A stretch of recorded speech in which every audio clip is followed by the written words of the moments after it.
بخاری شریف کی روایت ہے، حضرت عبداللہ بن عمر رضی اللہ عنہما روایت کرتے ہیں کہ جناب رسول کریم صلی اللہ علیہ وسلم نے ارشاد فرمایا، لو يعلم الناس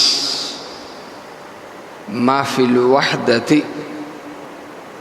ما أعلم ما سار أحد بليل وحده۔ جناب رسول کریم صلی اللہ علیہ وسلم نے ارشاد فرمایا، اور اس حدیث کو محدثین کرام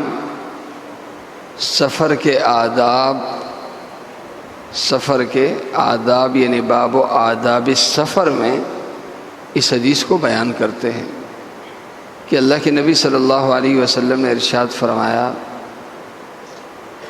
کہ اکیلے سفر کرنا کتنا خطرناک ہے، اکیلے سفر کرنا کتنا خطرناک ہے۔ اگر لوگوں کو اس کا علم ہو جائے تو کوئی بھی شخص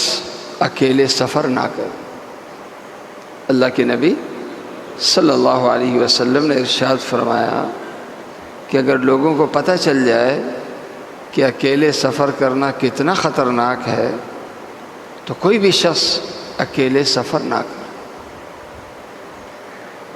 تو سفر کے آداب میں ایک ادب یہ بھی ہے کہ انسان سفر کرے تو اپنے ساتھ کم از کم ایک ساتھی کو ضرور لے، ورنہ جماعت کے ساتھ سفر کرے۔ انسان کی کوئی گارنٹی نہیں ہے، بیمار ہو سکتا ہے، بڑی بیماری ہو سکتی ہے، اس بیماری کے نتیجے میں بے ہوش ہو سکتا ہے، ہسپتال میں داخل ہو سکتا ہے، اسے انتہائی ضروری تیمارداری کی ضرورت ہو سکتی ہے۔ اس لیے اللہ کے نبی صلی اللہ علیہ وسلم نے تربیت فرمائی امت کی کہ سفر کے آداب میں سے ایک ضروری ادب یہ بھی ذہن میں رکھو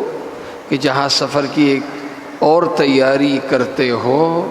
اس میں اس کو بھی شامل کرو کہ کبھی اکیلے سفر مت کرو۔ اللہ تعالیٰ مجھے اور آپ سب کو عمل کرنے کی توفیق عطا۔